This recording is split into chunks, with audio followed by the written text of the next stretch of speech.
Early Yu-Gi-Oh had a lot of weird card text, or sometimes forgot to add stuff to their cards, which kind of explained what the card actually did.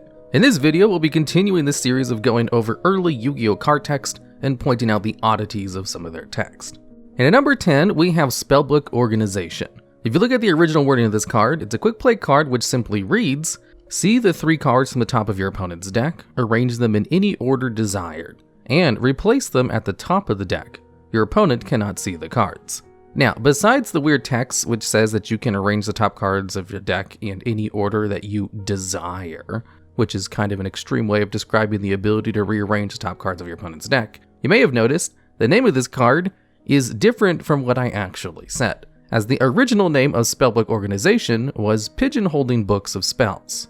Pigeonholing is a term which basically means organizing something, so it seems whoever localized the card in the first place took a little bit of liberties in making the name sound a little bit better than just a simple spellbook organization. But then when the spellbook archetype came out later in 2013, they had to change the name of this card so it would be more clear that it worked with the new spellbook support. And they also, strangely enough, changed its effect to work on your deck instead of your opponent's. It used to be Konami never changed the name of old cards, even if it caused confusion later on, which is very evident if you look at the card of Arsenal Summoner, which is a flip card that allows you to add a Guardian card from your deck to your hand. However, it has a whole laundry list of exclusions, because they technically weren't Guardian cards in the OCG. There's also 100 Eyes Dragon, who had to have its name changed because the original spelling of it with a dash technically made it Red Eyes support. And there was also Vampire Orcus and Vampire Koala, who both had their names changed to Vampiric Orcus and Vampiric Koala when they released new Vampire support cards, and probably didn't want to add exclusions for these 2 cards in all of their card text. One of the more famous ones being Frog the Jam, who used to be included as exclusion text in all Frog support, before they finally just changed his name to Slime Toad. And at number 9, we have Ocean Lord Neo-Daedalus. This card's first effect read, send Umi on your side of the field to the graveyard to send all cards in both players' hands and on the field to the graveyard except this card. You may have noticed this is a pretty powerful effect, since it completely rips all the cards out of your opponent's hand, and the original printing of this card forgot to add in the text, which gives it limitations on how this card can be summoned, because the effect is ridiculously strong for just a generic level 8 monster. So when this card first came out, you could use something like Big Wave, Small Wave on your first turn to easily special summon this card from your hand, and then get rid of all the cards in your opponent's starting hand while you had a 2900 attack monster in the field that your opponent had to contest with. And the reason this super powerful card was printed this way was simply a mistake. The intended way to summon this card was by tributing a specific card in the field called Levia Dragon Daedalus, and could not be summoned in other ways. So Konami immediately corrected the printing and re-released the structure deck, because the original print of this card was kind of overpowered, and an obvious oversight and mistake. And at number 8, we have Goddess of Whim. This card has the effect that reads, toss a coin and call heads or tails. Call it right and this card's attack will be doubled during this turn. Call it wrong and it will be halved during this turn. Now again, the wording on this card isn't super weird, like some of the higher spots in this list will be, and it is unique that it is one of the few cards that can double its current attack, rather than its original attack. But you may have noticed a lack of a once per turn. The original print of this card didn't have a once per turn, which meant you could just keep doing the effect until you got it correct. Now, I'm not 100% sure how the rulings on that would work for the original effect, where if you just kept getting it wrong, would it just keep having the attack? Or would you get it right, you could keep doubling the attack? But either way, I'm pretty sure they meant for it to have a once per turn, so they added a ruling that stated it had a once per turn on the effect, and then eventually when they did re-release the card, they made sure it had a once per turn properly on it, as they couldn't exactly re-release the original set since it was part of a McDonald's promotional card set. And at number 7, we have Grave Robber. This is a trap card which has the effect of select 1 spell card from your opponent's graveyard. You can use it as your hand until the end of the turn. If you use it, you take 2,000 points of damage. Now, the wording on this card is a little bit confusing at first glance, because it says it can take a spell card from your opponent's graveyard and then use it as your hand until the end of the turn. But it never actually says in the card text to add it to your hand, simply that you can use it as your hand, whatever that means, since no other cards have this text in the game. And based on the official rulings, you do in fact add the card to your hand. But funny enough, the original card text of this card was a little bit more clear in how the card actually worked, because the effect I read to you was actually the first errata, and how the card is read today. The original wording of the card goes as follows. You can take 1 magic card from your opponent's graveyard. If it is your turn and you activate it, you take 2,000 points of direct damage. If it is your opponent's turn, you cannot activate it. The magic card is returned to your opponent's graveyard at the end of this turn. Based on the original text of this card, it's pretty obvious the card is added to your hand, and that if you decide to use it during your turn, you take 2,000 points of damage. But if you use this card during your opponent's turn, where you obviously can't use spell cards from your hand, then it simply returns to your opponent's graveyard at the end of the turn. Grave Robber has to be one of the few cards in the game that actually became more confusing after receiving an errata, where it's usually the other way around. And at number 6, we have Bite Shoes. This is a flip effect monster which had the original effect that read, flip, change the attack or defense position of one face-up monster on the field. The card must remain face-up. So, 2 things about this card. First off, the actual effect of the card is to change the battle position of one face-up monster, but it explains this in a really weird way, by saying it changes the attack or defense position of one face-up monster, which is later clarified by its first errata, as it simply says to change the battle position of a face-up monster on the field. The second weird thing about this card is the last line that says the card must remain face-up, because the effect of the card doesn't prevent the card from being flipped down later with a card effect or anything, it just clarifies that it doesn't change a monster face down. The last line of text is actually just useless. It's probably more confusing than anything else. I did read online that it was probably just a mistranslation, where whoever translated the card probably did so very directly, which is why the first line of text reads a little bit awkwardly too, and why there's no mention of the second line in its first errata. And at number 5, we have Fake Trap. This card had the original card text of, when your opponent uses a magic, trap, or effect monster card to destroy your trap cards, this card can be destroyed as a substitute for your trap cards. Now, the original card text for this is kind of vague, but the intention of it is pretty clear. Where some of your cards are about to be destroyed, you can then activate Fake Trap in order to have this card destroyed instead. It then receives some erratas in order to clarify its vague rulings, where its second errata reads as follows.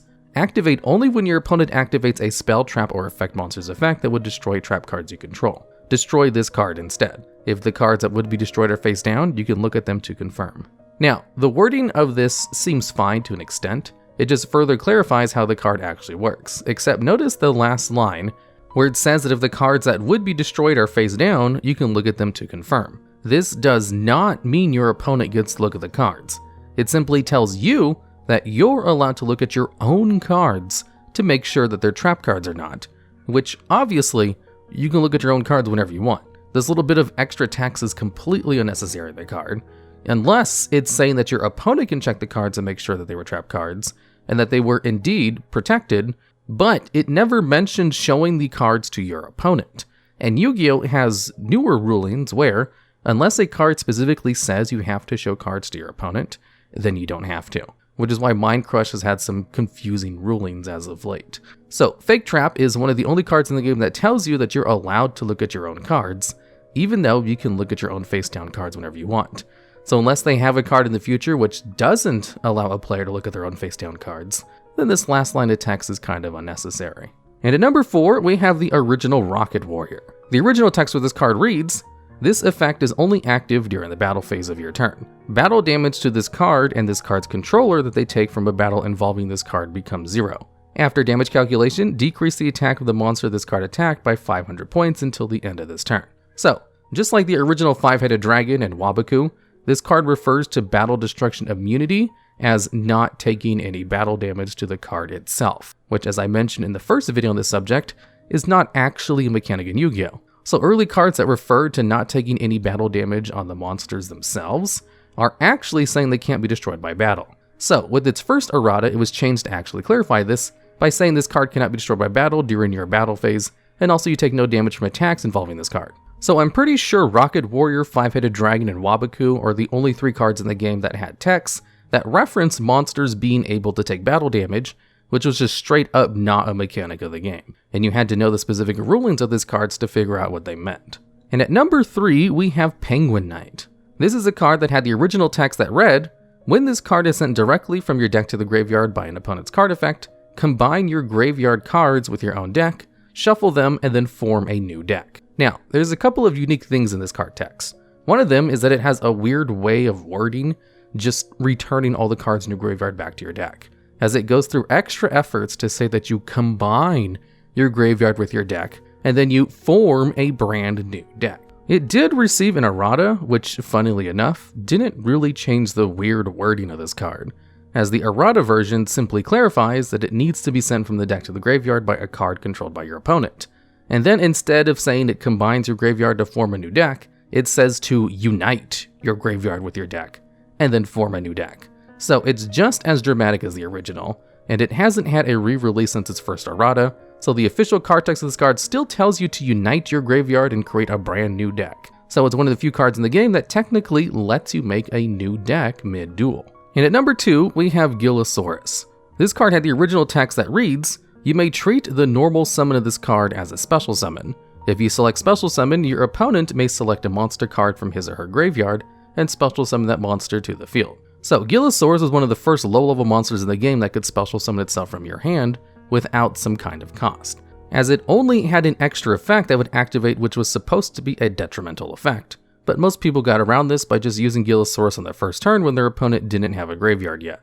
And because it was describing this very unique mechanic of just special summoning a card from your hand for free, it went through great lengths to tell you that you in fact are not normal summoning, which kind of creates some ruling confusions because it says the normal summon of this card is treated as a special summon, and you only get one normal summon a turn. So it could be very easy to assume this meant you couldn't normal summon another monster the turn you special summon this card from your hand, making its effect almost useless. And this confusing line of card text wasn't changed until its second errata, where it finally says you can special summon this card from your hand, and then just has a detrimental effect afterwards.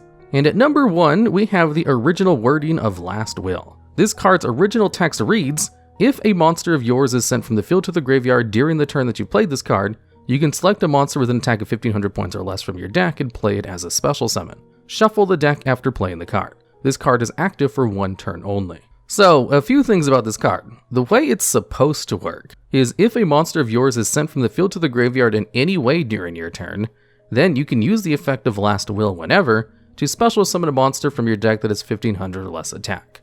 However, the original wording of this card fails to mention a once per turn on the special summon a monster from the deck. So, with the original wording, as long as you're able to meet the condition a single time, you could basically special summon from your deck as much as you wanted, and people were using this in order to FTK with Cannon Soldier or even get Exodia out. So a lot of tournaments would ban this card from play, even though there was no forbidden list yet, because it was obviously not meant to work that way. And in its first errata, it was probably given a once per turn on its effect, where it starts off by saying you can only use this card's effect once and only during this turn. The original card text is also one of the few that mentioned shuffling your deck after searching it, which isn't included in cards that search from the deck anymore. It also has unique text that says this card can be activated for one turn only, which isn't really a thing on spell cards, as usually their effects are ones that happen immediately after you use them. And also, another thing about this card is that there's no real rulings on when you could use the effect, since you didn't need to have Last Will on the field. So technically, by the original reading of the card, you could even summon monsters during the battle phase if you wanted, or even as a chain to another card effect happening probably. The original Last Will was kind of a mess when it comes to card rulings, and the card is currently banned today, but not because its wording is confusing anymore. It's pretty straightforward actually, but because even being able to special summon one monster in the way that's described on Last Will is kind of broken in modern Yu-Gi-Oh!, as it would be the ultimate combo extender in a vast majority of meta decks if it was alive today. Alright, and that's the list. Do you know of any other cards with weird card text in their original printings, so I could probably make a part 3? Or have ideas for future videos similar to this one? If so, I'd love to hear about those down in the comments.